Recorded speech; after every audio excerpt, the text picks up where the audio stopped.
Dim the lights. It's still not light. I wrote it on the board. I hadn't mentioned it yet. Now, we've been talking about the economy. We've been talking about the Federal Reserve.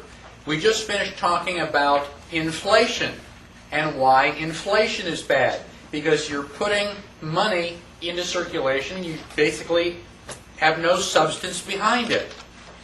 There's nothing to back up the money.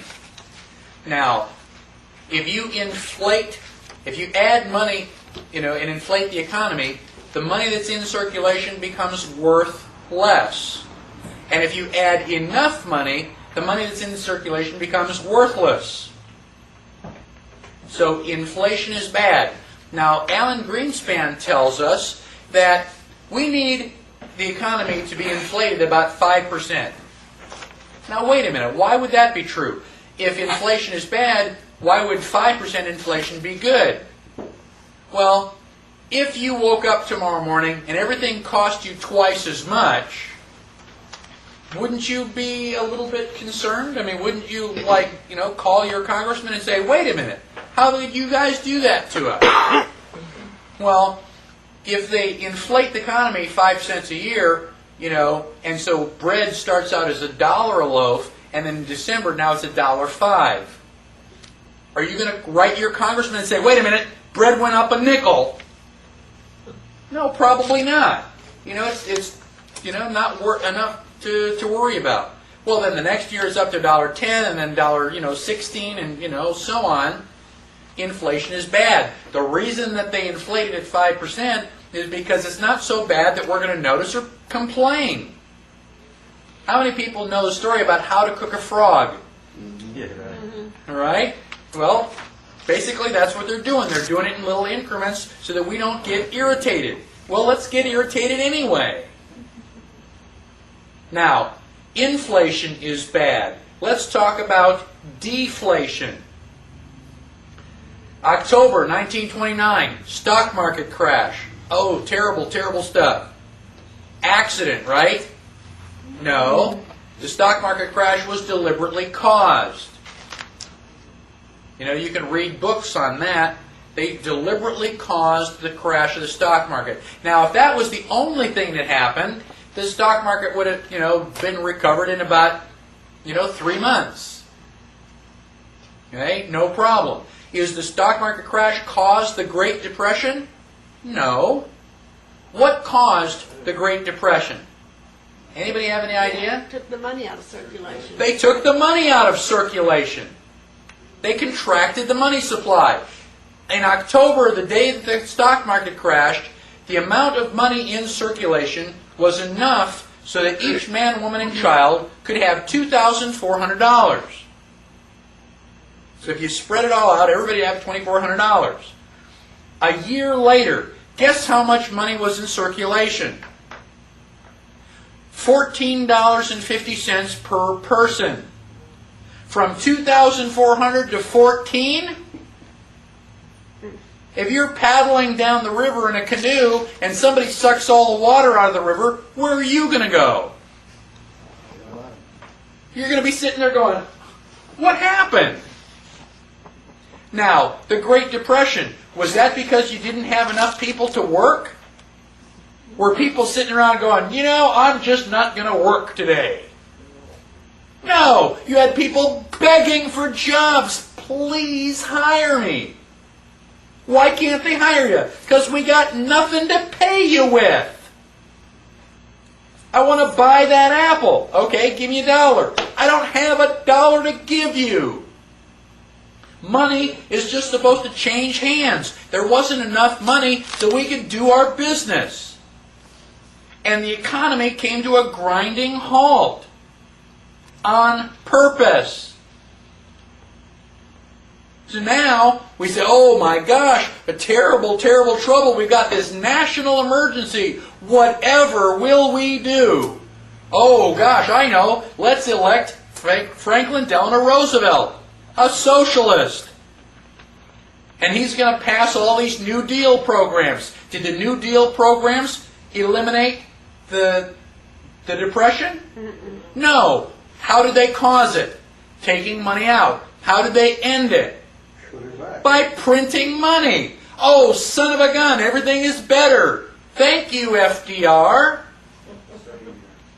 How stupid can we be? It's like, watch the little birdie over here, and with the other hand, they're, slicing our throat. So the Federal Reserve Bank is supposed to be, working in our favor? No. Is the Federal Reserve Bank part of the government? No. People say, well, it's got federal in it. It's got to be part of the government. Is Federal Express part of the post office? No. Just because it's got the word federal? Anybody ever order federal pizza? It's like, oh my gosh, this must have the government stamp of approval. How come there's no pepperoni? Just because it's got the word federal in it doesn't mean anything. And you can prove it to yourself. Go to the phone book. Go to the blue pages where all the government offices are. Post office, police departments and stuff. Show me Federal Reserve Bank. It's not there. Flip back to the white pages, find Federal Express, and you may be lucky enough to find it just, a couple inches away from there. It's a private corporation. It has never been audited. Now, why was Abraham Lincoln assassinated? Greenback. He got stood in front of the bullet. Now, Abraham Lincoln was fighting the Civil War, and he wanted money. You think bankers are willing to loan him money? You bet. You want that money? Sure thing, Abe. It's going to cost you 30%. Abe said, no. I've got enough problems on my hand with the war. I'm not going to make more by, borrowing your money at 30%. So Abraham Lincoln printed new money. He went back to Washington. He says, what am I ever going to do? And his treasurer says, print money. Article 1, Section 8, Clause 5. Coin money and regulate the value thereof. That's one of the things the government can do. So Abraham Lincoln printed money with green ink on the back. Up until then, money was black and white. Why did he put it on green ink? So you'd be able to tell which ones were which. So he printed a couple $1 million, put it in circulation, won the Civil War, and then started taking all those monies out. Anything with a green back was taken out of circulation. So for a short period of time we had inflation, but at least we didn't pay interest on it. And he pissed off the bankers because he wouldn't play their game. Bang! Everyone wants to know, whatever happened to JFK certainly was not Oswald. No. I mean, who can believe... you can't even get 3 bullets out of the gun that fast, much less aim. Anybody who's used a bolt-action rifle knows that. Now, on page 26, I've got a short commentary on just perhaps why JFK might have been killed. JFK decided to eliminate the power of the Federal Reserve Bank, to strip its power to loan money and start printing federal treasury notes. Start printing it by the government the way they're supposed to do. And that was with Executive Order 11110. 11110. And I've got Executive Order 11110 listed right there. And it says, by virtue of the authority vested in me, by the paragraph such and such of May 12, 1933, okay, to issue silver certificates against any silver bullion, silver, or standard silver dollars in the Treasury, not then held for redemption. So, JFK was going to give us our money back. 5 months later, somebody put a bullet in his head. Coincidence. Just a pure coincidence, I'm sure. Okay? That law, that executive order has never been repealed. We can still do that. We can still have the Treasury print silver certificates. Why don't they? You know, nobody wants to stand in front of that bullet anymore. Do they have the silver to back? Yeah, there's quite a bit of silver. Silver is actually better for us right now than gold because there is so much of it. There's too much of it. I mean, we had people that tried to corner the market on it, and they couldn't do it. There's just too much. You know? So, then on page 27, I have a series of quotes that are all dealing with the Federal Reserve. It says, 100% of what is collected is absorbed solely by interest on the federal debt. All individual income tax revenues are gone before 1 nickel is spent on services taxpayers expect from the government. This was the Grace Commission that was authorized by Reagan. They did a study. They said, your tax money does not go for hospitals and roads and national defense. Not a single penny. It's a lie. How many people have ever heard of the Grace Commission? Well, they've kind of swept it under the rug. I'm still trying to get a copy of it. Daniel Webster said, of all contrivances for cheating the laboring classes of mankind, none has been more effective than that which deludes them with paper money.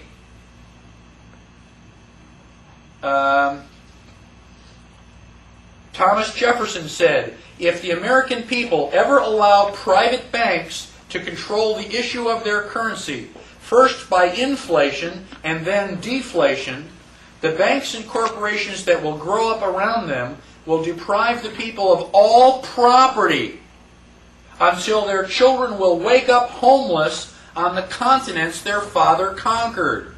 You're going to end up with spit. I'll let you go through those other quotes. Here's the President Andrew Jackson. You are a den of vipers and thieves. I intend to rout you out. And by the grace of eternal God, I will rout you out. And he did the best job of getting rid of the thing. Page 28 has other quotes. In the middle, Representative Louis McFadden said, the Federal Reserve banks are the most corrupt institutions the world has ever seen. There is not a man within the sound of my voice who does not know that this nation is run by the international bankers. And he was speaking in Congress. Congress knows exactly what's going on. Congress is not working out for your best interests. Now, how did all this happen? In 1913, the Federal Reserve Act was written, and the Federal Reserve started printing money. They were loaning money to the United States. We were obligated to pay our debts, our interest, in gold. We'll give you this paper. You have to pay us in gold. That happened for 20 years. In 1933, the United States went bankrupt. Now, I've met somebody who actually heard Franklin Delano Roosevelt say that live. This is not some history book. This is a person who heard it for himself. And on June 5th of 1933, FDR, our family guy, passed a joint resolution to suspend the gold standard. So Congress presumably passed a law that says you are not allowed to demand gold or silver. Up until then, you can say, I'll give you anything you want, but you got to pay me in gold.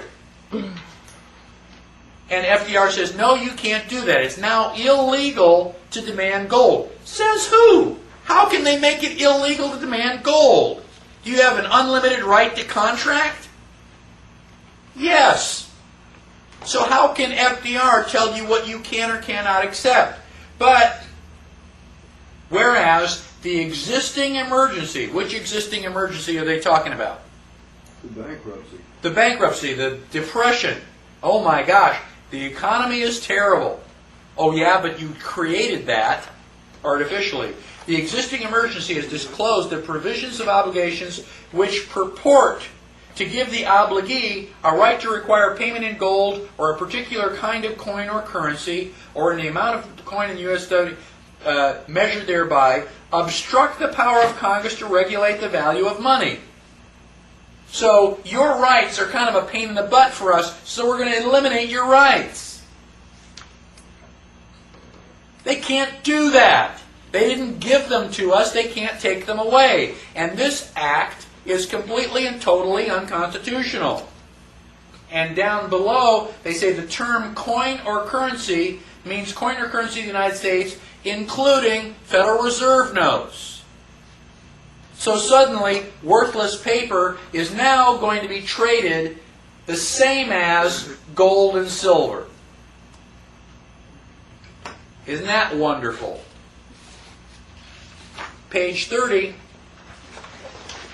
In 1933, this is 1933. This is as it was happening. There were people awake, but nobody was listening. Congressman Beck, speaking from the congressional record. What does that mean? On the floor. It means on the floor. On the congressional record means that you can go to the archives and look it up. Don't take my word for it. Don't read the man's words yourself. Because I think of all the damnable heresies that have ever been suggested in connection with the Constitution, the doctrine of emergency is the worst. It means that when Congress declares an emergency, there is no Constitution. It means it's death. It's the very doctrine that the German Chancellor is invoking today. Which German Chancellor? Hitler. Hitler. So FDR did exactly the same thing that Hitler did. We bombed Hitler. We call him the worst, most evil man in history. But we're going to build a monument to FDR? Where's the logic in that?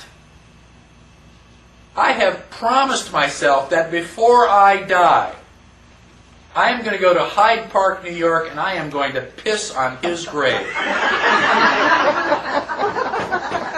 Zoom in on that, would you?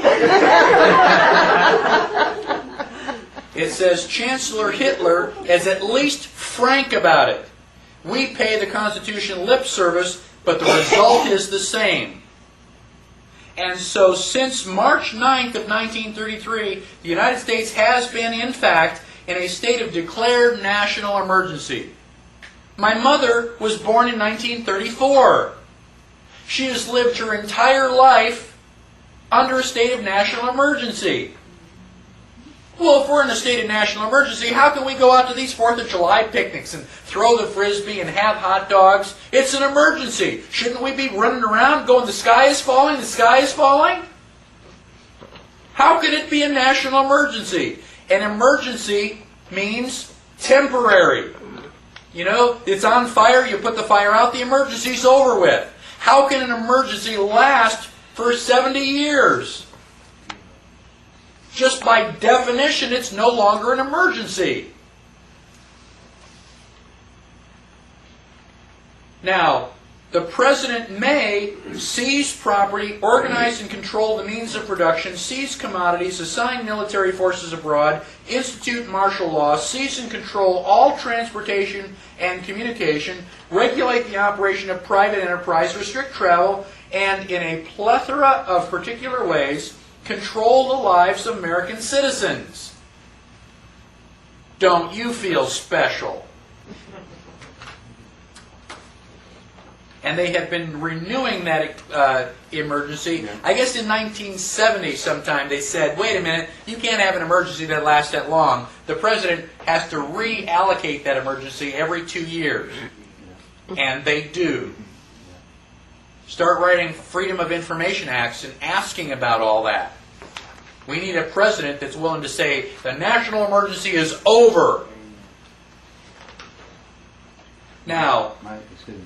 You didn't mention about the confiscation of gold by executive order also. Right. And then that's true. I'm trying to kind of... what he's asking about is the confiscation of gold. Basically, Roosevelt tried to make claimed to make owning gold illegal. Right. It's now illegal because you're hoarding it. You are an enemy of the state. You've got to turn in all your gold. And people did. Yeah, right. That's the funny part. It's like, why? You know, you've got to jump off that cliff. No, I don't think I do. And what do? They put all of our gold in Fort Knox to keep it safe. Has anybody seen that gold? We've tried to get audits. Can you get anywhere close to Fort Knox? No, the gold's not there. All we want to do is we want to go in with a video camera. We want to see our gold. They don't let you in because it ain't there.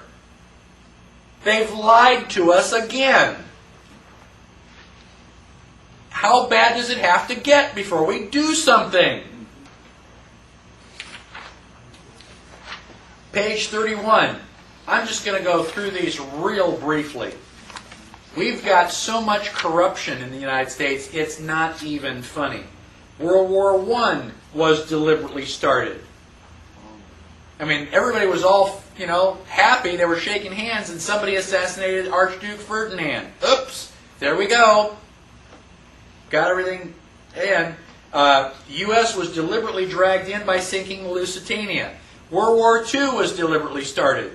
And FDR got us into the World War II. How did he do that? Blockade the Japanese.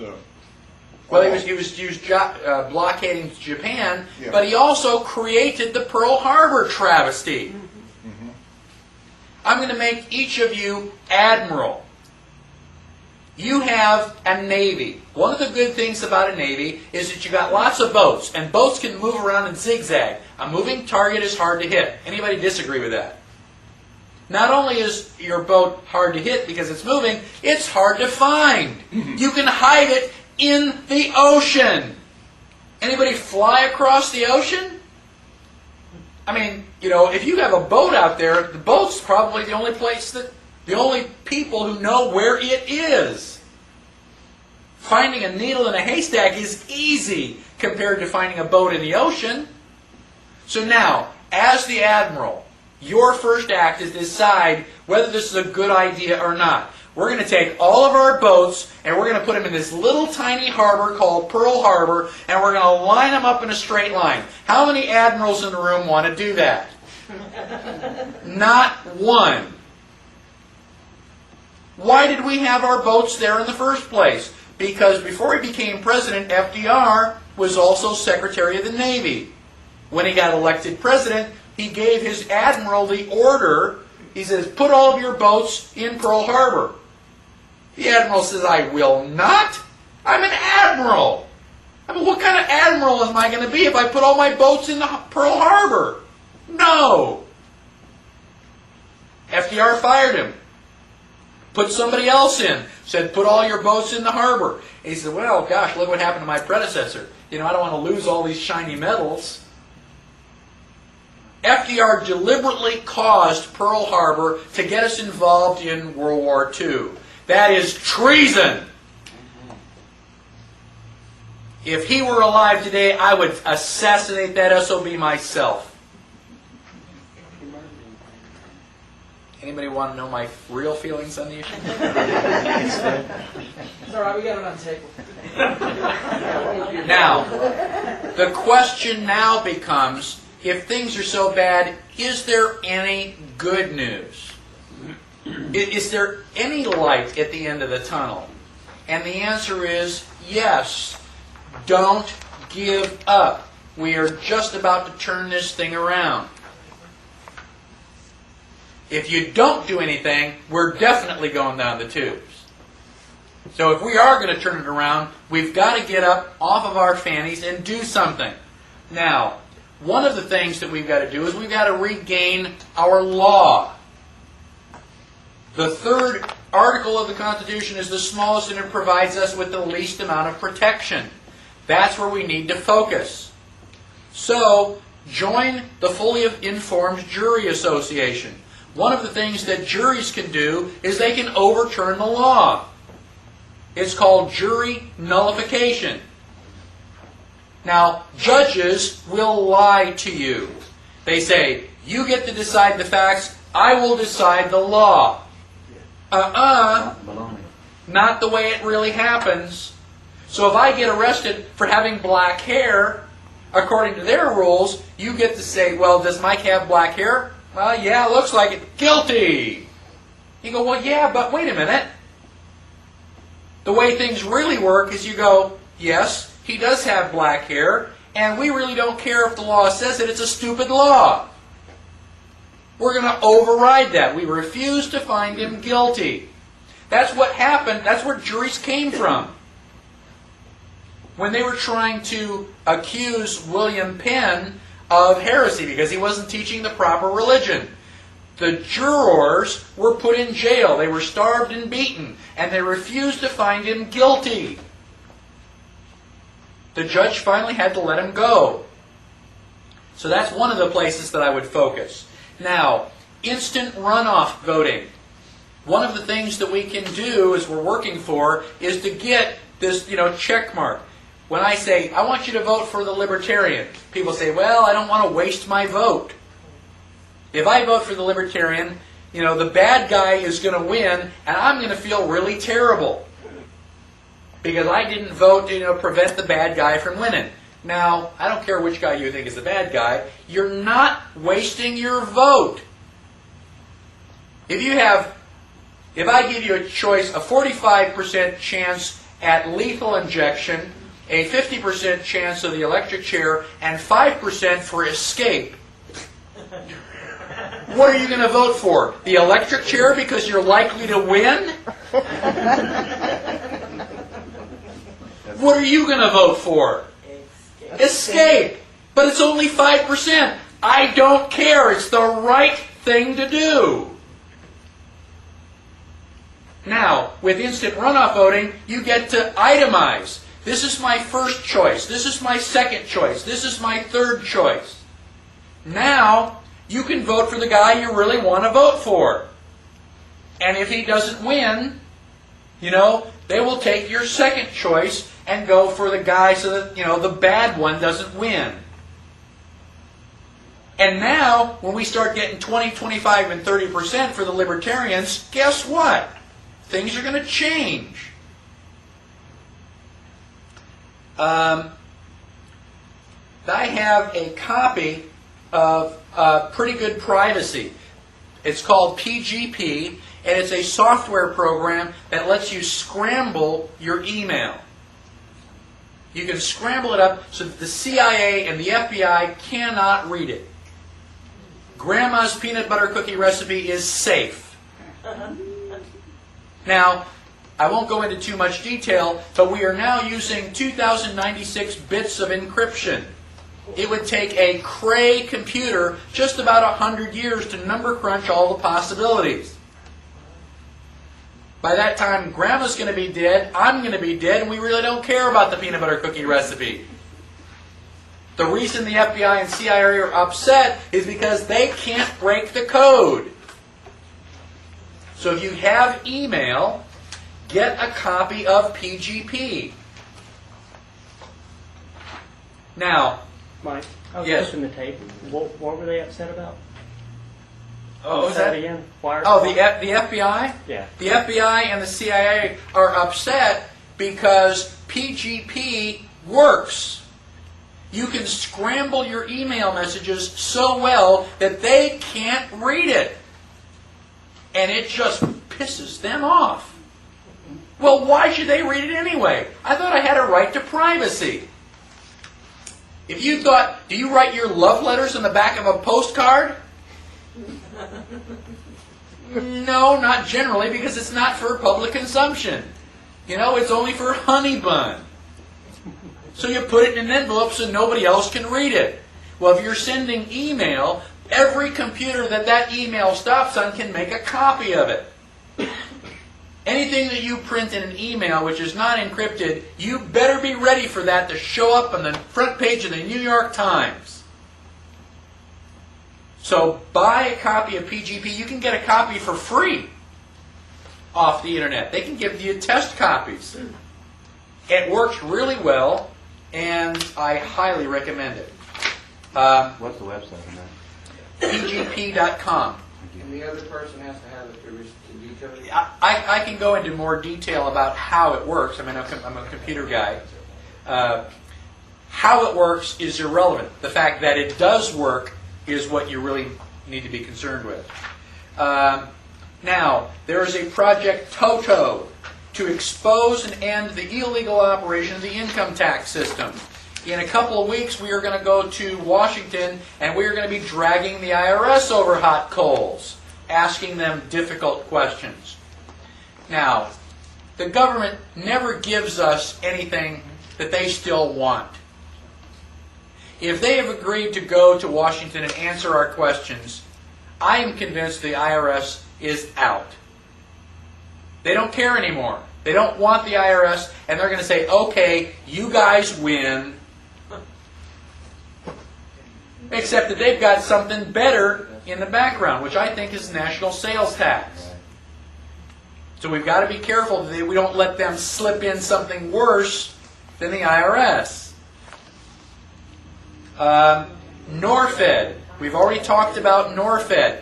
We can take back our currency. The economy is what's all screwed up.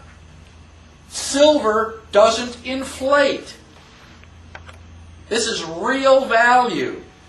They can't stop you from using that. All you have to do to take back some of your liberty is use Liberty currency instead. Where can you use it? All of your friends. If you and I exchange something, let's use Liberty currency instead. Digital money is going to be the solution to all this. The reason that the Federal Reserve has all the power is because we are forced to use their money. Very, very soon, we won't have to. How many people here would have a Swiss bank account if they could? Okay? Why would you want a Swiss bank account? For privacy? The fact that you are the only person in the world who knows how much money you've got in the bank? Well, that's not true with a Swiss bank account. There are two people, you and the Swiss banker. You now have an opportunity to do something better than a Swiss bank account. And it is called 3pgold.com.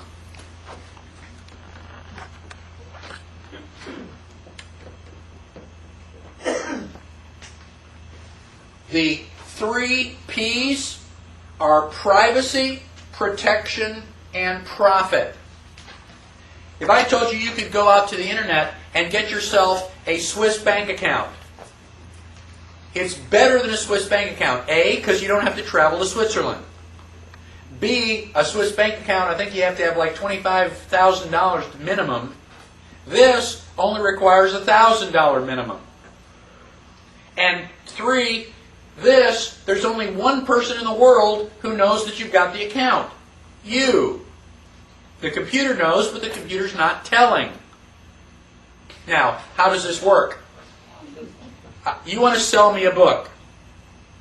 You tell your account, I'm about to get money. Somebody's about to give me $100. The computer will send you one of these encryption scrambles. You look at it, it just looks like nonsense. And you give that to me. Well, I can't read it, but I give it to my account and I say, I want to send $100 to this scramble, whatever that is. So the money disappears from my account and shows up in yours. I have no idea where it went. And then you send me the book. Now, if I'm calling myself George, you don't know who you sold the book to. All you care about is that you did sell the book. Now, how many people in the world know that a transaction took place? 2. Me and you. And I ain't telling. Right now, 3P Gold is like trying to sell somebody the very first fax machine. Imagine being a salesman. I've got this really great machine, and you put the paper in here, and it dials the phone, and it comes out someplace else. You go, great. Who can I send it to? Well, nobody. I mean, you're the only one. It's like, well, then why would I buy one? Well, where did they first show up? Well, somebody like Ford Motor Company said, well, we'll buy 2 of them. That way, the secretary doesn't have to run back and forth. It'll just save time. Well, then General Motors buys a couple. You go, oh, wow, so we can fax something to General Motors too? And then pretty soon somebody else and somebody else and somebody else. Now, fax machines are ubiquitous. I mean, people have them in their study. I've had people say, I don't want your email address or your phone number, I want your fax number. Fax machines are all over the place. You can fax something to anybody, practically. Now, how many people had email 10 years ago? Me and Jim and maybe 2 of my geek buddies. Email? What's that? Now, who has email? Everybody has email. 12-year-old kids have their own email. My mother has email. Even the homeless in Houston know? go to the public library. Everybody's got email. In 10 years, email is everywhere. Why? So we can send stupid jokes to each other. Isn't that great? It's like, oh yeah, Grandma's peanut butter cookie recipe. So in 10 years, everybody's got email for something stupid like jokes. Now, if I told you that you could get this 3P Gold account now, and you do these secret accounts, you can buy somebody for something in Russia, and it's a secret. Any money that you take out of the bank and put in 3P Gold, can the IRS get to it? Get to what? I don't know what you're talking about. Account? No, I don't know anything about an account. Is that guaranteed? What's that? Is it guaranteed? As long as you don't forget your password. They tell you right up front, do not forget your password. Don't call us, because we can't figure it out. It's all encrypted. Could you have like your paycheck direct deposited or something like that? Eventually, not yet. Does it draw interest? That's the 3P Gold. Protection, privacy, and profit. And they haven't got it completely up to speed yet, but what they're going to allow you to do is do investments. Just like the stock market. And the stock market here in the United States is controlled by the SEC. If you do trading on the world market, you don't have that limitation. You can get big percentages outside of the stock market. And so that will eventually be relatively profitable. But yeah, you can draw interest on all this stuff. Now, admittedly, there are only like 2 or 3 of us that got them. It's going to be hard for a while to find anybody that can transfer it. But if we can get email in 10 years, how fast do you think we can get 3P Gold? You send an email to everybody that you send jokes to, go, hey, wow, man, this is really great. 5 years? 4 years, maybe? How similar is that to there's another website called eGold? eGold, it is similar in concept. Unfortunately, eGold is here local. They don't do any auditing. And I mean, it's a good idea. I don't think anybody's, but they have been rated by the IRS already. I don't think that they've taken anything, but they've been hassled. 3P Gold is offshore. It is not in U.S. jurisdiction. So what's the IRS going to do? Well, Clip the feed to their provider. What's that? Clip the feed to their provider. Yeah, well, so it's offshore. I know the man who's helping to organize this personally. And he's either really telling the truth or I am a terrible judge of character. If I had more money, I would put it in 3P Gold. I mean, I've got an account. But, it doesn't do anything right now. It's that, one and only, federal fax machine. Well, while it's sitting there doing nothing, is it still drawing interest? I think so. I mean, I wasn't even concerned about that. I didn't even ask. But you can go to 3P Gold and check. So as this becomes more and more prevalent and more powerful, then who's going to use Federal Reserve notes? Why would you? You know about the kid that used to take his ball and go home? Well, it's his ball. We can all just leave the field. We don't have to use these anymore. So the Federal Reserve may be there, but it's not going to have any authority. There's nobody playing. Bye. We leave. Thank you very much. I'll get one. You could just pay me out of boredom since you don't. There have you go. to pay. I'd love to do that. I'd be willing to transfer money back and forth. Go out and get a 3P Gold account. We'll use it instead of email. Okay? So, Thank you for your seminar. right? That eventually I'm going to be doing that. So digital cash is something that is just around the corner. There's nothing that the government can do about it. This is absolutely wonderful. When the printing press came out, you know, the governments and churches in charge weren't real happy about that. Because up until then, I'm telling you what the Bible says. Oh, really? Now we can print the Bible and you can read it for yourself. You go, hey, you know, you've been pulling a fast one on me. That's not what it says. So they didn't like the printing press. What did they do? They went out and they started burning books. Were they successful? Had we eliminated books? No, because we were printing them faster than they can burn them. There's not a damn thing they can do about it. And there's not a damn thing they can do about 3P Gold. It's going to happen whether they like it or not. And the faster we make it happen, the better off we all are going to be.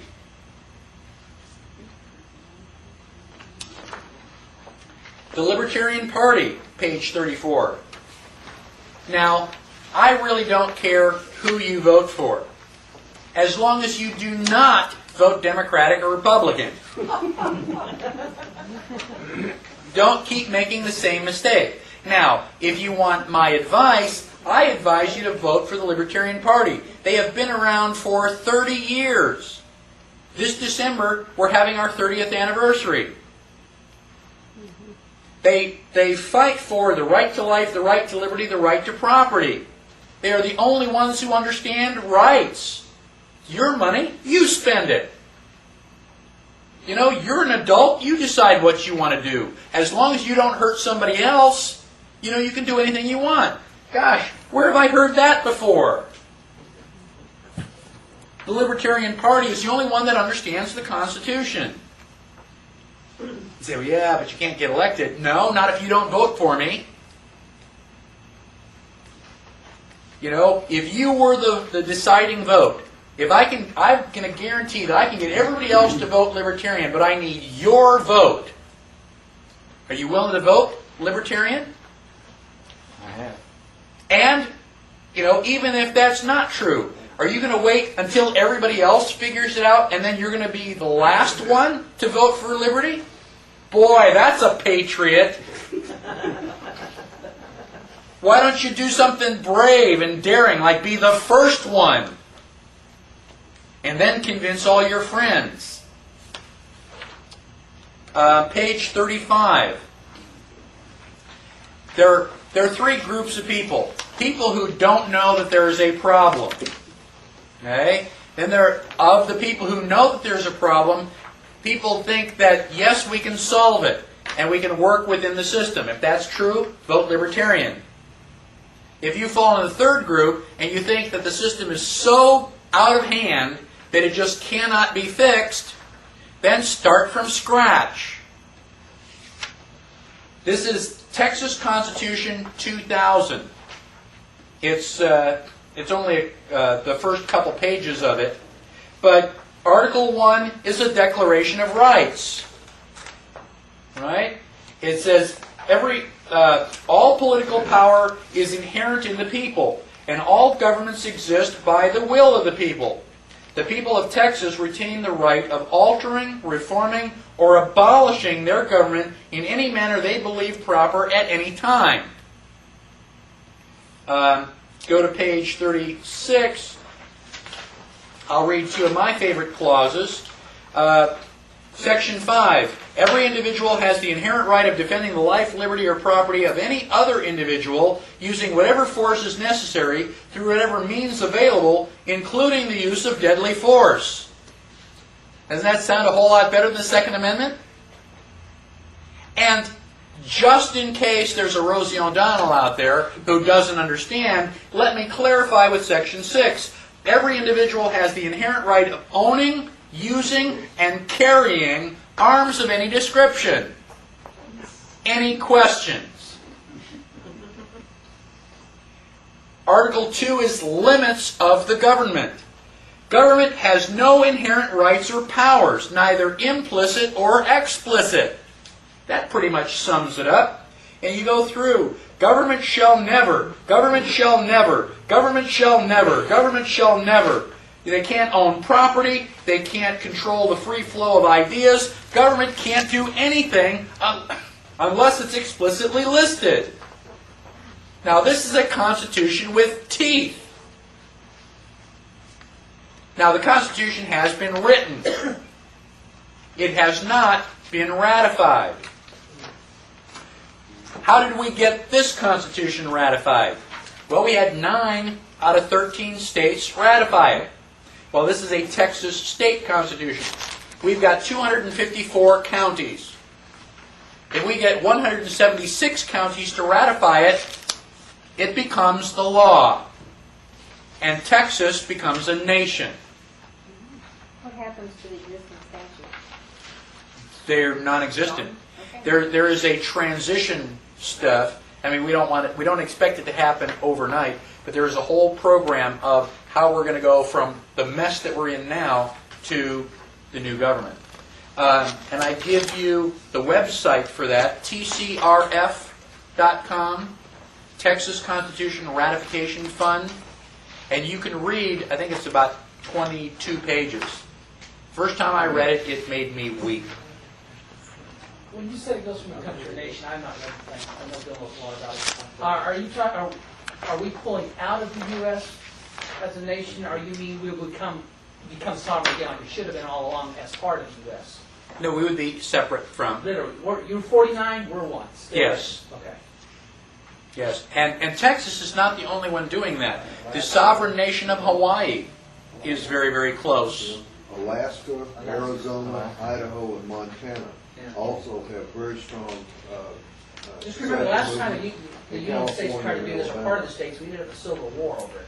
I understand, and there's a lot of debate as to whether or not that would happen. I personally don't think it would go that far.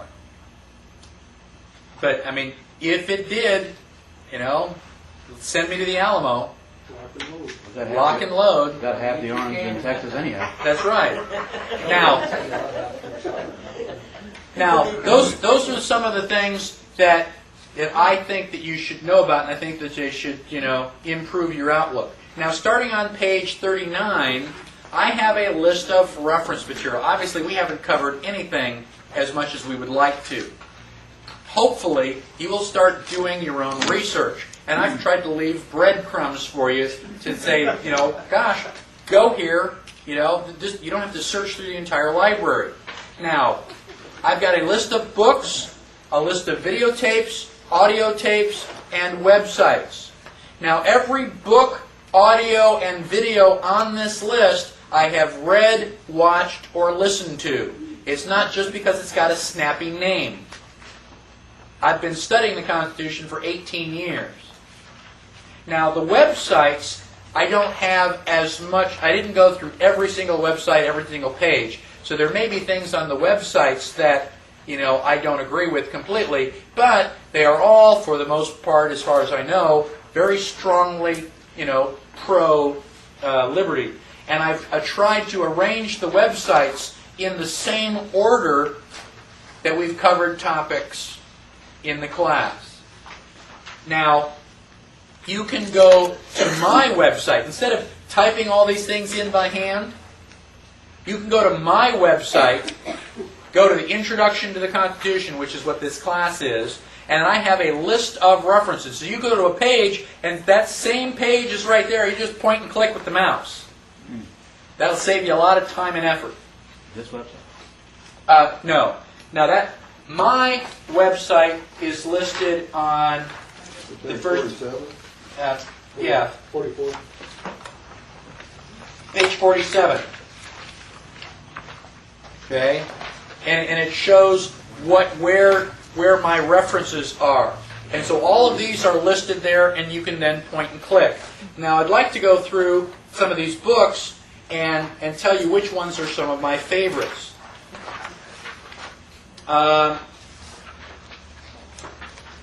Okay, the Global Sovereign's Handbook, page 39.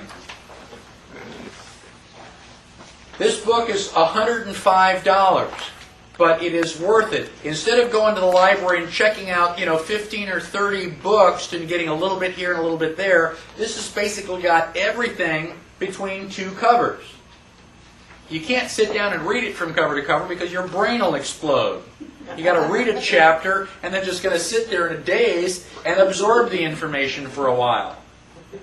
Okay?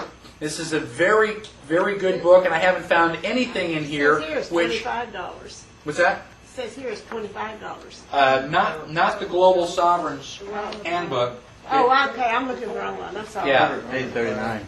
Right? Okay, but I basically tell you where to get it, and you can look through this Right here, at yeah, the yeah, here it is. at the Okay. end. The Sovereign Individual, top of page 40, that is also really good for getting your spirits up to show you all the things that are happening that the government has no control over. And instead of thinking, oh my gosh, we're going to have another civil war, you're going, wow, there's actually light at the end of the tunnel. I can see how all this stuff is going to turn around, and 10, 20 years from now, things are all going to be better. Okay? It's going to take a little bit of work, but we can do it. Now, The Creature from Jekyll Island is an excellent book. Okay? And it tells you how they've stolen our money from us, our economy. If you don't want to do it that way, go back to page 43 to videotapes. The fourth one down on page 43, the Money Masters. That for $20 you can get this video. It's 3.5 hours. Now I know that you've sat through movies that are that long. This will tell you detailed steps, all the stuff on how they stole our money. And you'll sit there and go, oh man, isn't it good? Yeah. It is an excellent. I've watched it about 3 times. I say, sit down, you got to see this. And we'll spend all evening learning about the money system. Now, for most people, I don't mention it. I just kind of like to let them, because by now they are already totally blown away. But this is a little bit more advanced group. Therefore, I highly recommend, on the bottom of page 40, Hologram of Liberty. It's written by Kenneth Royce, who uses that pen name of Boston Tea Party. And he's actually in Austin, Texas, I believe. I've been looking for him. But this book goes through the idea, the possibility that the Founding Fathers weren't trying to protect our rights, that they deliberately made Article 3 really small so that they couldn't have their strong central government, in 1789. So they decided to just set it up so that eventually they would have this strong central government. And I thought that sounded a little bit bizarre until I read the book. He makes some really strong arguments for it. Page number, please. That was at the bottom of page 40. Thank you.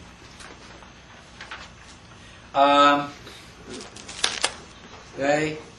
Lost Rights on the top of page 41 is excellent, by James Bovard. And he's already come out with another one, Feeling Your Pain. Those are both good.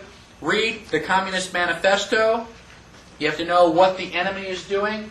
And I also have a book here. I don't know why it's not on my list, but it's the ABCs of Socialism. It's a real thin book, but basically you got to figure out how they're screwing you over before you can fix the problem. Okay, that's the last of the books. The videotapes. The very first videotape, 1776, is excellent.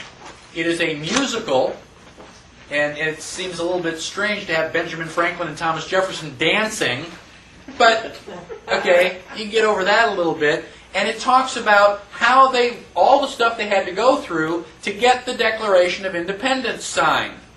When you realize how close we came to not even being the United States. It really is an excellent thing, and to the best of my knowledge, it is historically accurate. I didn't see anything in there that I knew for a fact was false. Well, except for the singing and dancing. The singing and dancing, yes. Money Masters, Waco, the Rules of Engagement. I have a video on the 10 planks. I think you've already seen that. Now, audio tapes. We're on page 45. If you want to start learning about the Constitution, go to Barnes & Noble and get this series. It is by Knowledge Products, and it is narrated by Walter Cronkite, the most trusted man in America. And basically, it is really excellent.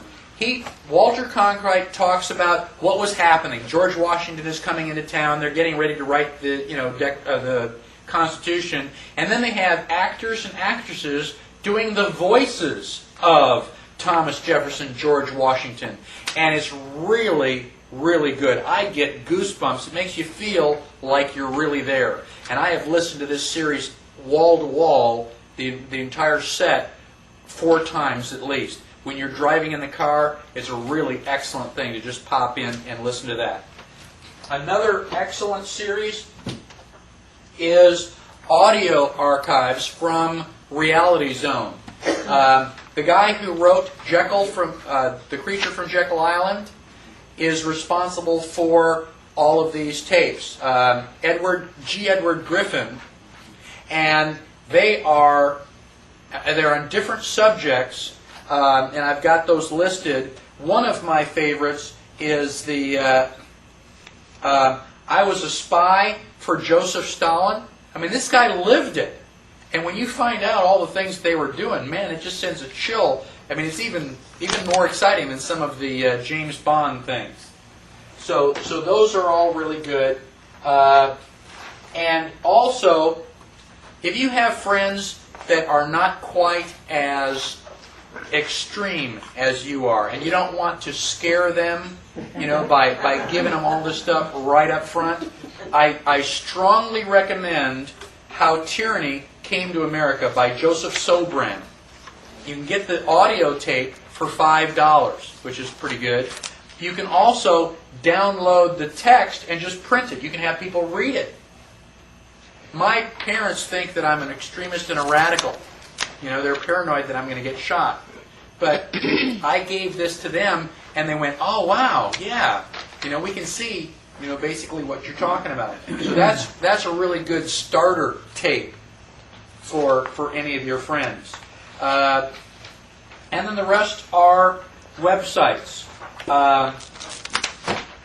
Basically, the best that you can do is basically do your own research. Find out whatever interests you. If you're interested in allodial title, or you're interested in taxes, or you're interested in the right to travel, there's a lot of stuff out there. And a lot of these websites point you to other websites.